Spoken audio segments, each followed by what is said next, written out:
Alright guys, gonna be finishing up the rebuild on my scx10 rear axle today. So after the last video what I've done, I've just put some grease here in the axle housing. And so far that's all that and clean them out, but other than that, that's been it. So what we're gonna start out by doing, taking our bearings, and one goes in here, press that in, it feels good. Okay, now this one's a little bit more tricky, but it just pushes in there. So, now both of those are in.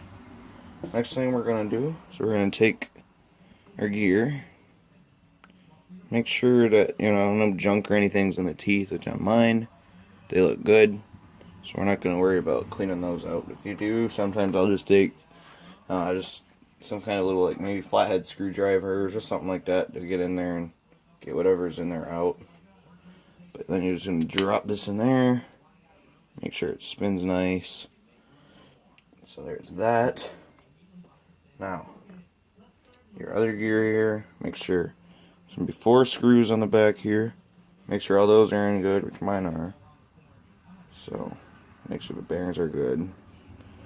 And this is just going to drop in this way with the deeper side with the wider spot here on the gear. So that just drops in there. Just kind of get it in the grease, make sure it's seated. Now we're just going to give it a few spins like that. Now this can get messy, so just be careful with that. Now these housings, there's going to be holes on the top here, and they're going to line up the holes on the other side. So I gotta go like this. It's gonna go just like that. Kind of press it together a little bit. Get that a spin on there. Of course, now my hands are all greasy and I can't hardly spin it. That doesn't fit in there. That's the same side. Okay, now I feel dumb. Okay, see, that spins nice now. Next, what we're gonna do is we have our 4 screws in the back here. Now remember, when we took this apart, the little ones go on the bottom. So I'll stick the little one in. Now remember, on the top ones, those actually screw into the top link mount, which I undid when just taking the axle out. So we'll just kind of put those in a little bit, but not, they just kind of go in. So we'll just put them in like that and just let them sit there for a minute. Next, what we're going to do, make sure our axles, they look good, not bent or anything, which mine aren't. Just make sure bearings are good on them.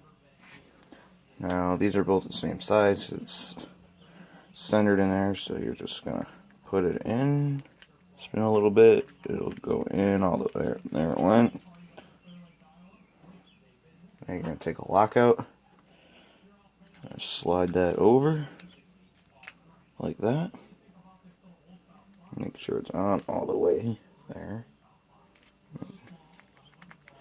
And then mine have these on them for my tracks. Yours will look different. They'll just be regular screws. There's that. So we'll just finish putting this on.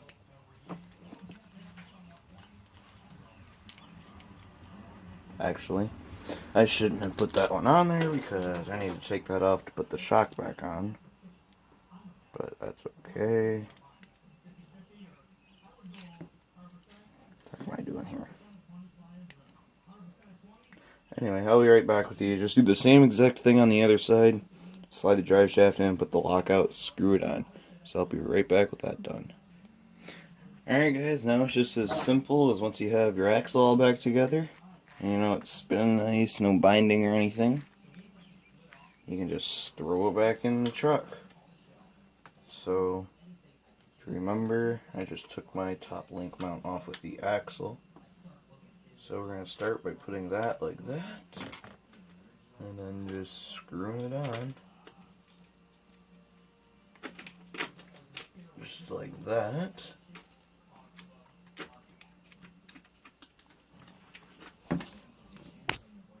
Oopsie, I'm sorry guys. Now my videos aren't going to be the best right now, just because I'm videoing off my phone. And there's not a ton of editing you can do with your phone or anything like that. So they aren't the best right now, but we'll see in the future what we can do about that. You know, I don't really have any other way to video or anybody to video for me. So we'll see what ends up happening. Okay, that went good. So next we're just going to put the screws back on the outside of the mount. Make sure they're lined up. Put those in. Just like that. Where's the other one? Right there. Just stick the other one in there.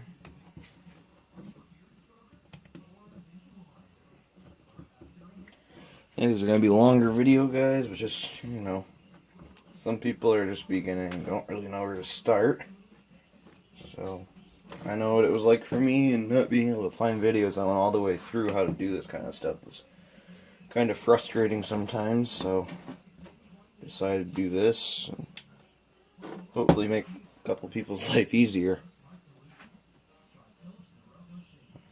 And for a shock, we have the little ball end, put that in there, and then we're going to have a screw here with a washer.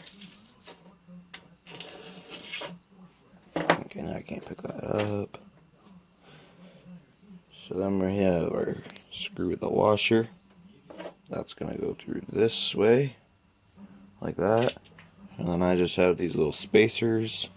That just slides on there. It just goes like that. So that's going to mount up to the top. Sometimes I just find that easier to mount the top first. Just so you're not... Okay, now I'm going to look stupid for that. But just so that it's not dangling around and you're able to hold that and try to get the bottom lined up. So for me, this is just a lot easier. You'll figure out some things that are easier for you and as you do it, so don't be afraid to do this kind of stuff either, guys. And I just knocked the screw off my table. Well, I'll fix up this side here. So you're gonna go put this screw in a little bit, like that. And then the shock slides on. And then on the inside there, your link goes in there. Sometimes it's a little tricky to get them both lined up in there. Like that. And you're just gonna... okay then. Get your... okay. Get that lined up.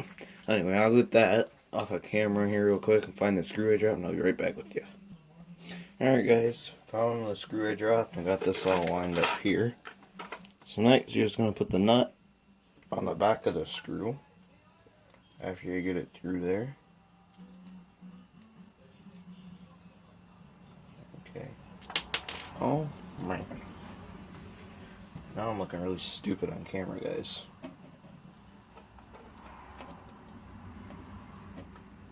Keep dropping stuff and losing it. I can't. Okay, now that's on. Now I just get a pair of pliers, get on the nut there, and tighten it up. Now you don't want to tighten these up too much, because I learned that lesson the hard way. I'll end up actually cracking your axle housing. And it'll actually bind when you're flexing it out and stuff, so if you really start to squeeze it tight. So you don't really need it too tight, just enough to keep it on there. That's why it's a lock nut, so it's not going to come off. That should be good on that side. Now we're going to turn it around. Do the exact same thing on this side. Put the shock on, the link on, line those up, and I'll get back to you after that's done. Alright guys, got the axle mounted in here. Make sure it just kind of, goes through the motions good, no binding or anything. So this one's good. Next, what you're going to do is the little pins to drive your wheels. You're going to put those back in the axles. So those just slip in there. Like that. Now, on mine, I'm running the spacers, so then I put these on next. If you aren't, you'll just put your hex on, but obviously for me I don't have one. That's the wrong tire. So then, I'm just going to take your tire, slide that on there. Now for me, these are 8mm screws. They're kind of special, kind of for the extensions. So you're just going to throw those on.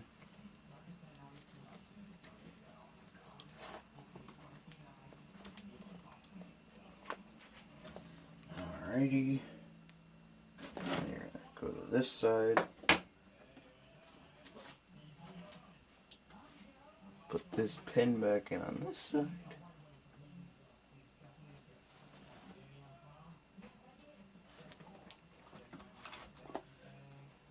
Spacer, your hex, wheel again. I guess I don't really have to go through how to put on wheels. So if you can't take your wheels off and put them back on, you probably shouldn't even be watching this video right now. Because you would have no business doing this.